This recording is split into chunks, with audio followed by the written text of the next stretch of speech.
Hello my friends, welcome back to another wildlife video, and I've got a new lens, so I'm going to talk a little bit about that today, but also this video was filmed in the cathedral grounds and in around the cathedral cloisters, filming the Kestrels and also the Peregrine Falcons and some of the Juvenile Peregrine Falcons that should, in theory at the time of recording, be around their first maiden flights there or thereabouts. As of the time of recording this voiceover, I was down yesterday and there was a lot of similar behaviour to what I got over the weekend, which was the juveniles looking over the parapet and thinking about, a couple of fledging. We've had a couple of fledge at the time of recording, but they aren't consistent enough for me to get them kind of leaping off, so that'll be probably next week or so.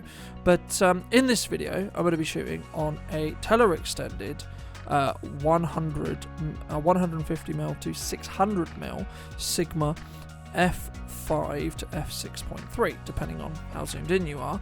And my initial thoughts from using the lens: I've done some photo tests, I've done some video tests. I've spent about 3 days shooting video and about 2 to 3 hours shooting photos. And the lens itself is really, really sharp, which is kind of what you would expect and what you would hope from the jump from what I've done, which is from a 70 to 300 being tele extended to now obviously the actual sports or wildlife lens specifically being more closer to its use case. Now, you're obviously going to gain more sharpness if you don't tele extend it, but for the work that I'm doing at the cathedral, I need the extra range, and I actually value the extra range, and I haven't seen that much of a difference between tele extended version of quality in regards to footage in comparison to, say, a 600mm. But obviously I have that extra range, I have that 1200, which means I can get decent footage of the juveniles from the floor, as you'll see here, and obviously you can go out to 300 equivalent mil and a little bit further. I was around, I think, about 450-ish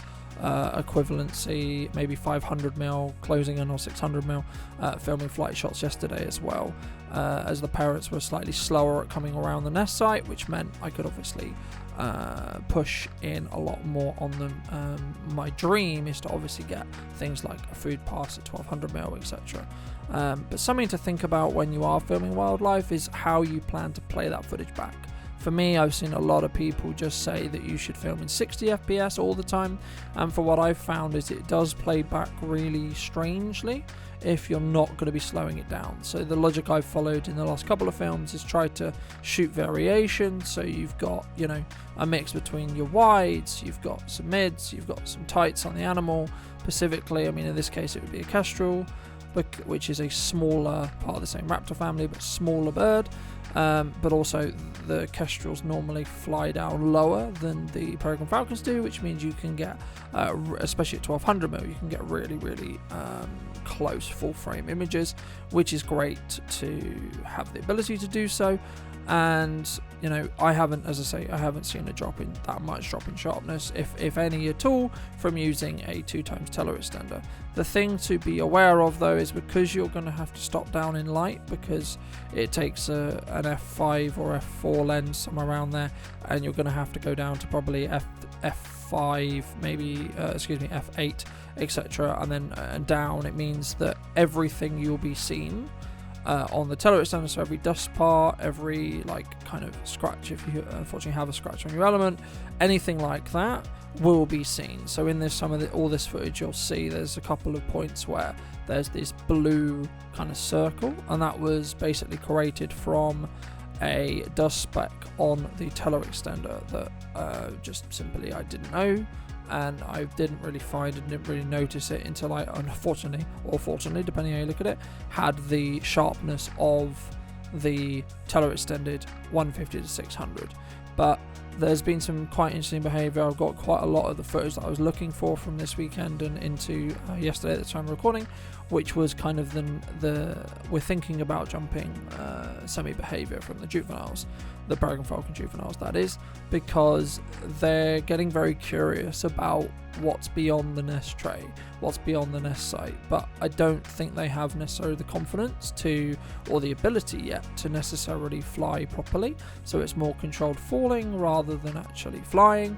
So I think the adults are still balancing between, are they going to start pulling them off the site and in regards to the nest site to bring them so they kind of semi-forced to learn to fly or take that leap of faith, and then obviously feeding them to make sure they still make it, etc. But they've been really, really beautiful to watch, and we've had some really, really great luck with weather.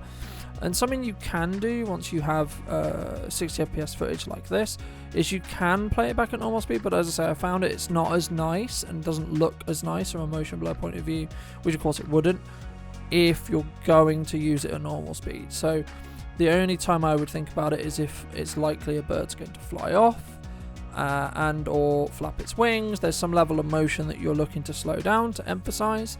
But again, I think if you're looking at this as a potential wildlife filmmaker, you should be looking to get as much video, from a video point of view, as much variation, and the same would be true in photos, as possible. So, you know, what are your establishers? What are your wides of the animal? Whenever I find, say, kestrel on a tree that you saw earlier in the video, or even these guys, I'm trying to get a mix between where they're perched and then maybe some details on them. So I was really fortunate that the female ended up perched on a tree for quite a large period of time. She spent some time ripping apart the mouse that the male brings back, but also she also then spends time plucking, washing herself, etc. In that respect as well, and it's really, really nice to see, because it gives me that time to frame it up properly, get in at 1200mm, lock off the camera, and then not touch it, because it's more aesthetically pleasing in my perspective, or from what I've seen from the footage I've seen, but also the footage I've looked at, to have more locked off shots like this one, for example, rather than you trying to man the camera and potentially pan. The only time when this is not true, obviously, is if you're shooting slow motion and or if you're trying to see a bird in flight, for example. But when they're perched, you can easily just lock it off, and I would let them run. I would always let my wides run for about 30 seconds or so, because it's unlikely you're going to want on end it like this. You're not really going to necessarily need anything longer, but everyone wants that really, really sharp full frame bird image, bit of footage, etc. So something that I would always consider is, are you establishing the scene they're in? What elements do you need to help tell the story that you're trying to tell? And some behaviour that I did notice as well is basically every bird that I've been watching will have a shit before they look to fly away. So that's always something that you could be ready for if you are looking to capture them fly off a perch as well. The holy grail is obviously getting them landing, them doing some stuff, and then flying away. But thank you ever so much for joining this little commentary, this little vlog. I will be back very, very soon with some more. We'll be back at the cathedral very, very soon, and I'll be doing a breakdown of the final film, hopefully when it's done towards the end of the season in the next couple of months. But thank you ever so much for watching, and if you did enjoy this video, why not be liked, subscribed, all those amazing things, and let me know in the comment section down below, and I'll see you very, very soon.